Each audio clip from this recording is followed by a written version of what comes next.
Adikat, dear chair of the panel and dear esteemed colleagues. I'm grateful to Mr.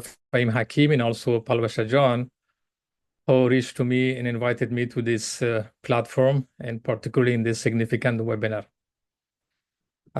It is an honor to join you, particularly our distinguished colleague, Mr. Richard Bennett, and also Bilkis Ahmadi in this webinar, 3 years after the Taliban governance, the way forward. I'm grateful for the opportunity to discuss the vital role of Afghan civil society in human rights defenders, in advocacy, in accountability. Actually, since the Taliban regained the power on August 15, 2021, most Afghan human rights defenders and civil society activists, they have fled to other countries. And they didn't sit there silent. They established their organizations, they remanaged their advocacy activities in exile. And over the past 3 years, we also have been witnessing rising of a new human rights, women rights defenders group, the group of women rights activists involved in the past in studying or working in government or private sectors. We call them women protesters. They started their advocacy for their rights. They came out on the streets, but unfortunately, in the early days of Taliban takeover, they suppressed their movements and they changed nowadays their advocacy methods. Nowadays, we should count them a big part of human rights defenders who are actively engaged inside the country on advocacy for their rights. During the past 3 years, Afghan human rights defenders and civil society activists have persisted in their works through different ways, using different mechanisms and initiatives. I would like to have a very brief glance on these initiatives carried out by Afghan human rights defenders and civil society in the past 3 years. Information sharing. Information sharing was the initial step or the initial initiative of Afghan human rights defenders, despite of the restrictions, censorship, security challenges.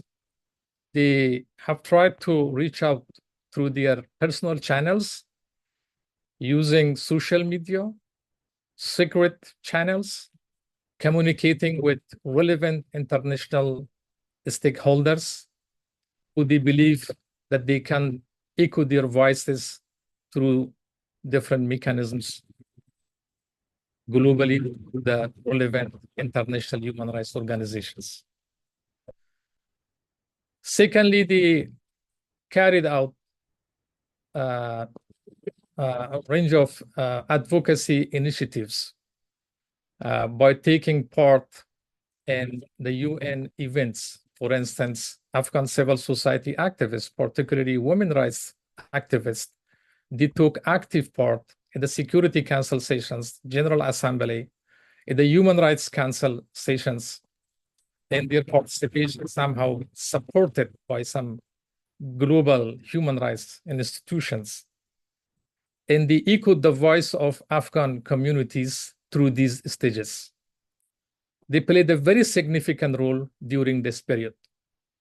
And also, they have tried to advocate through social media and also international media, and also through their participation in diverse international channels. A few Afghanistan-connected channels also played a very significant role for advocacy of human rights for Afghan civil society and human rights defenders. Capacity building on human rights. Afghan HRDs and civil society groups they realized that since most of the civil society and human rights activists have fled Afghanistan, they wanted to somehow do something to fill the gap of lacking or leaving human rights defenders from Afghanistan. They started online training courses during the last 2 years, a number of online educational courses on human rights somehow carried out by the human rights defenders and civil society for women, girls, and young people inside the country. Research and reporting. It was another task that carried out by HRDs in exile and civil society activists. Some global institutions, they played a very significant role in this regard. For instance, the Raoul Wallenberg Institute and Sweden. Some universities in some other parts of the world, in Europe, the US, the UK, they also engaged in providing some situations, some opportunities for Afghan scholars to do research on human rights. A number of papers have been released in the past 3 years on different topics on human rights. Documentation. Besides of reporting and sharing information on violence of human rights, documentation was another important part of human rights defenders in exile. We can mention the names of some institutions like SAHR, Rawadari, Afghan Witness, and some others. They engage actively on documentation of human rights violence, despite all challenges they have in terms of resources, in terms of safety and security of their networks inside Afghanistan. They could provide good reports during the last 3 years.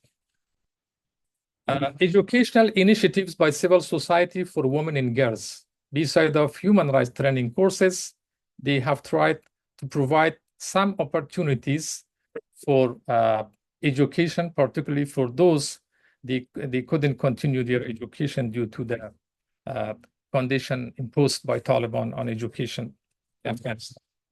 Establishing networks. HRDs, Afghan HRDs, civil society activists, they started establishing new organizations, creating new networks. We can name, for instance, HRD Plus in Europe.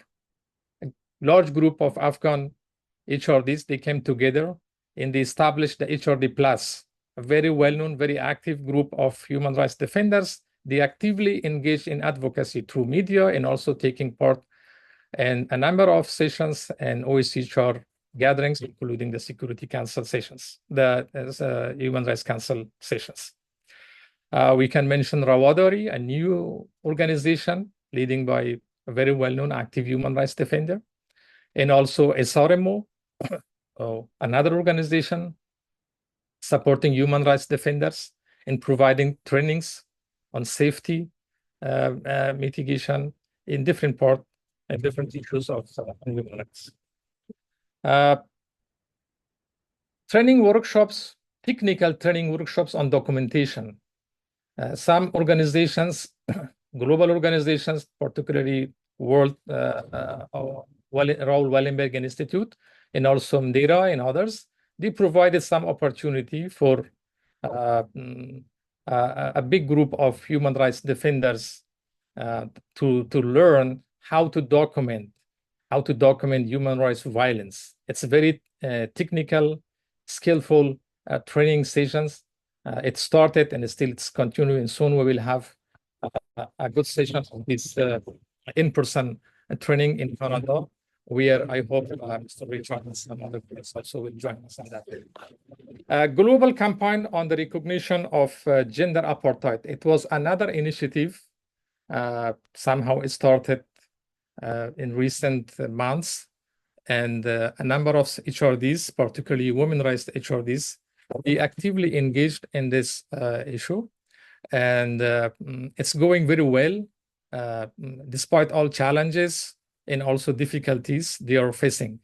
They are looking for moral, political, and technical support. Particularly, they are looking to get the acceptance and support of Security Council member states and very big other stakeholders to support this initiative. But after having a look on all these initiatives, that somehow most of these initiatives and activities connecting to advocacy and to documentation of human rights, despite part of them are capacity building in awareness raising, things like that. But the question is that what was the impact of all these initiatives and efforts by Afghan human rights defenders and civil society activists on the approach of Taliban towards human rights? If we ask this question, if we look on all these efforts, if we compare it with the reaction by Taliban, the denial of Taliban on all these efforts and research and recommendations and demands of Afghan people, the answer is zero. The answer somehow resounding zero, nothing, unfortunately. And today, as we discussed the role of human rights defenders and civil society in advocacy, we must acknowledge three events in the past 3 months that somehow obstructed participation of Afghan HRDs. In one of the major events happened, and in June, the Doha third meeting, Afghan HRDs, Afghan civil society representatives somehow prevented to participate in that event. Secondly, banning of Mr. Richard, the special rapporteur of UN for human rights in Afghanistan, from visiting Afghanistan. It was the second negative approach of Taliban in the last 3 months.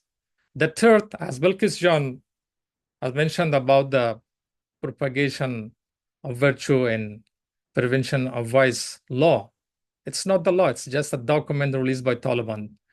I personally, as a lawyer, it's difficult for me to look it as a law and to see it as a law. This is just a document, like other documents, more than 200 documents released by Taliban in the past 3 years, restricting fundamental rights of Afghan people.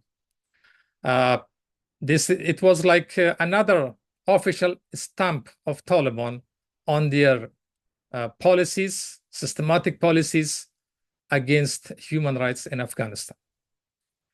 Another point I would like to add is that, unfortunately, while the Taliban have full access on financial resources, natural resources of the country, and also somehow there is allegations about misusing of international communities' humanitarian aid to Afghanistan, particularly those $80 million reaching to Taliban in weekly basis for their own political agenda, for their own supporting measures for their own members, in using of radicalizing the society, establishing thousands of madrasas, educating extremism and radicalism for Afghan youths, and expanding their ideological territory by supporting and connecting to other terrorist and extremist groups in the region. If you look on the opposite side, unfortunately, Afghan HRDs, they are lacking support, they are lacking technical support, financial support, and they don't have adequate supporting resources for their initiatives, for their activities. For 10,000 or 20,000 fund, they have to knock many doors. They have to write several proposals. They have to communicate with different donors. It's a very difficult situation for Afghan human rights defenders. Indeed, it was a very generous support of international community by supporting the evacuation process and the resettlement of large number of HRDs to other parts of the world. But still, they are lacking adequate support. I think this is the proper time that after 3 years, the international community in human rights organization, they have to reconsider their advocacy strategies and provide the necessary support to Afghan human rights defenders. This support could be included like initiating human rights dialogue among regional human rights defenders. Since we are discussing this issue right now in a platform in the South Asia, I think launching a dialogue between human rights defenders in the region, since a number of the regional countries, they're Islamic countries, with presence of somehow enlightened religious scholars to discuss the current Taliban's policies they are imposing on Afghan people by the name of Sharia, like the law of what mentioned Ms. Bilkis right now. This is a kind of unique and dark interpretation and narrative of Islamic Sharia. It should be discussed. There should be support by international community in platforms like SAHR and others to help this dialogue. I think reviewing the current situation and developing effective strategies for advocacy in documentation of systematic human rights violations by the Taliban. We should review how we should enhance our capacity, how we should better do our job for documentation of human rights, to use these documentations in future through the international tribunes, through the international mechanisms like ICC and others, for convicting Talibans and other perpetrators of mass human rights violations in Afghanistan. I think coordination also very important, kind of coordination for strengthening relationship between regional human rights defenders and civil society activists, to encourage these civil society groups and human rights defenders in the region to bearing some pressures on their governments to stop normalization of political relation with the Taliban. And engagement with Taliban should be conditioned. I like what mentioned by Mr. Richard as conclusion that unfortunately the international community is lacking coherent. They are not united. There are different interests, different political agendas, unfortunately, even by some European countries. Some of them saying there are good Taliban and bad Taliban. Taliban is changeable. Dealing with Taliban is possible. Something like that. This is totally difficult. In the last 3 years, proved for us that Taliban will not change. It's very difficult. I think we have to also consider that a large number of human rights defenders right now suffering in the neighboring countries, Pakistan, Iran, maybe some of them in Turkey still remain, some of them in India, maybe in some other regional countries. That civil society groups in these regions, I think this is a very crucial time. They have to advocate with their states to do not return these defenders forcibly to Afghanistan. This is not the right time for forced returning of these people to Afghanistan. They have to receive supports. Thank you very much. It was all from my side. I would be happy to answer your questions related to my topic. Thanks.